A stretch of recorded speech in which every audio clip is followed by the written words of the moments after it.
Ըստ էության նախաքննության ավարտ հայտարարվեց, դա նշանակում է, որ գործը տեղափոխվելու արդեն դատարան, եթե դատախազը հաստատի մեղադրական եզրակացությունը, հետագա արդեն process-ները գնալու է դատարանում, մեղադրանքը ըստ էության նույնն է, չի փոխվել, կրկին պետական դավաճանությունն է լրտեսության եղանակով եւ խոսքը վերաբերում է պետական գաղտնիք ապօրինի հավաքելու եւ օտարերկրյա համապատասխան մարմնին ներկայացնելու նպատակով թարգմանելու։ Ընդհանրապես մեղադրանքը սա է։ Պարոն Թևանյանը չի ընդունում մեղադրանքը, գտնում է, որ ամբողջը քաղաքական հետապնդում է եւ մեղադրանքի վերաբերյալ հստակ դիրքորոշում արտահայտեց, որ ամբողջ շարժառիթը քաղաքական է, որևէ իրավական process չկա։ Իսկ զուտ այնքանով որքանով որ մենք տեղյակ ենք վարույթի նյութերին այս փուլի հետ կապված, կարող եմ պնդել, որ միանշանակ հիմնավորված չէ մեղադրանքը, չկա որևէ ապացույց, որ մենք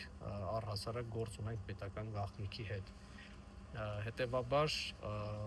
մեղադրանքը ըստ իս հիմնավորված չէ որևէ առումով, մնացածը արդեն դատարան երբ որ փոխանցվի նախաքննական գաղտնիքի ռեժիմից մենք դուրս գանք, ավելի ազատ կներկայացնենք, թե առհասարակ ինչի մասին է խոսքը, եւ մեկ ճշգրտում են արել արդեն կապված $622,000 հետ, որ նախկինում ներկայացվում էր, որ իբր այդ գումարը ստացվել է եւ դրա դիմաց տեղեկություն է փոխանցվել, այդ հանգամանքից հրաժարվել են, նկարագրել են այն, ինչին որ վերաբերում է իրականում այդ 622,000-ը, դա ընդհանրապես ծրագրի նախահաշվի արժեքն է, որը որ քննարկվել է։ Եվ հիմա արդեն մեղադրանքում ըստ էության այդ ձևակերպումն է տրված, որ այդ գումարը վերաբերում է ինչ-որ գործունեության վերաբերյալ ֆինանսավորման բյուջեի։ Սա է։ Մնացած մասում մեղադրանքը մնացել է նույնը,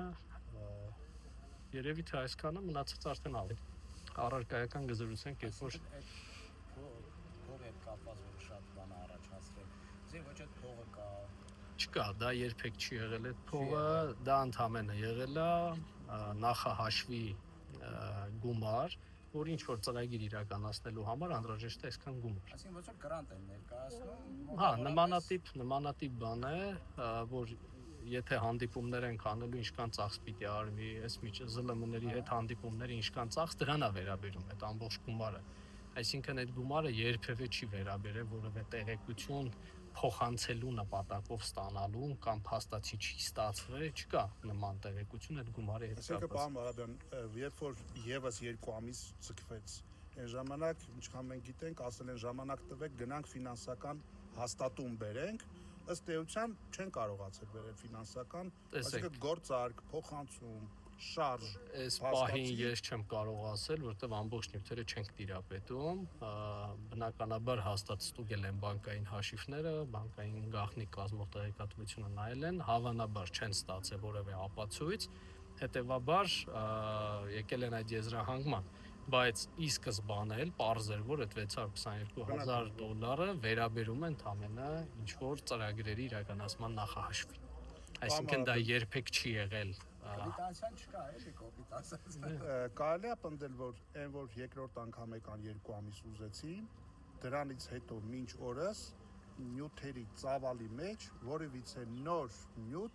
նախաքննական մարմինը չի բերել։ Ես հիմա չեմ կարող ասել, որովհետև չեմ կարդաց այն նյութերը։ Հարց կարելի է, ես ուրեմն այդ 622,000 գումարին, որ ըստ էության ծրագրի առաջարկ է եղել։ Այդ ծրագրի նկարագրությունն է եղել, որը հրապարակային գործունեություն է ենթադրել, կոնֆերանսներ, հանդիպումներ, քննարկումներ, ճիշտ է, հրապարակային գործունեություն։ Եկեք բովանդակային չասեմ, ընդհանրապես ասում եմ ինչի հետ կապված, որտեղ մնացածը կրկնում եմ։ Հիմա էլ ավարտված նախաքննությունը մեծ հաշվով այնպես չի որ, բայց եկեք երաշխավորեք, թող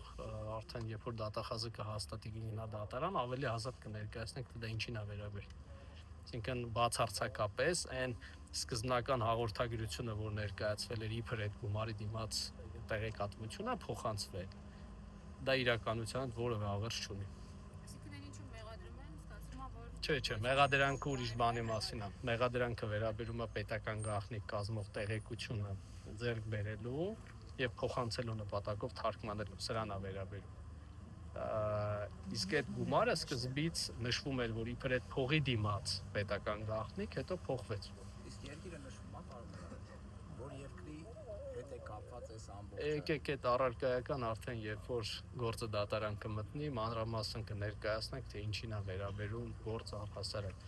Եվ եթե կարողանանք դատարանում դռնբաց լսումներ անել, դուք ինքներդ ներկայ գտնվեք եւ կտեսնեք, թե այդ գործը ինչին է վերաբերում առհասարակ։ Մի հարց էլ- Ինչով է պայմանավորված, որ հենց այս պահին եւ Անդրանիկի եւ Արեգնազի գործերը ուղարկեցին դատարան։ Ուրեմն իրավական process է, այլևս ապացույց չէին կարող հավաքել, սպառվել էր, հետեւաբար գործը պիտի լուծում ստանար։ Դրա համար ուղարկում են դատարան, այստեղ այլ բան չկա, էլ։ Մի հարց, եթե խոսքը գնում է ինչ-որ պետական գաղտնիքի մասին, մենք չենք ասում ինչ գաղտնիք է։ Պետական գաղտնիքի մասը կա օրենք, չէ, գաղտնի, խիստ գաղտնի, որը շտամպով խփվում է եւ այլն։ Այսինքն այդ գործի մեջ նման պետական գաղտնիք շտամպով վերվել է, որ ասել, ահա, տեսեք, այս պետական գաղտնիք էս մարդիկ Եկեք դրա մասին հետո կքննարկենք։ Ես կրկնում եմ, պետական գաղտնիքի հետ մենք գործ չունենք, անկախ նրանից, որ նման պնդում է արվում մեղադրանքում։ Բայց պետական գաղտնիքը, ինչպես անցած անգամ եմ ասել, ինքը խիստ ձևական, իրավական հասկացություն է։ Դա ենթադրում է պետք է լինի գաղտնագրում, պետք է լինի պետական գաղտնիքի շարքին դասակարգելու որոշում, պիտի ռեժիմ տրված լինի, գաղտնի, հույժ գաղտնի կամ հատուկ կարևորության տեղեկատվություն եւ այլն։ Համենայն դեպս մենք ինչքանով որ ծանոթ ենք այս պահի դրությամբ նման ապացույցներ չկան, իսկ թե հետո ձեռք են վերվել, դա չգիտեմ։ Անդրանիկը պնդում էր, որ նիստերը բաց անեն, կա հնարավորություն, որ դատական նիստերը։ Տեսեք, առհասարակ օրենքով բոլոր նիստերը դռնբաց են, եթե որոշում չի կայացվում դռնփակ ասնելու, դա կարող է լինել անձնական կյանքի վերաբերյալ պետական գաղտնիք եւ այլն։ Հիմա քանի որ այն ինչի հետ որ մենք առնչվում ենք պետական գաղտնիք ասվածը ենթադրում է մեկ փաստաթուղթ, դրա հետազոտումը կարող է իրականացվել դռնփակ, մնացածը դռնբաց, բայց պետք է գործը մտնի դատարան, հասկանանք դատարանը ինչ որոշում կկայացնի։ Բայց մեր պնդումը նա է, որ դռնբաց լինի, որպեսզի պարզ լինի, թե ինչ գործի մասին է խոսքը։ Այսքանը եկեք սահմանափակ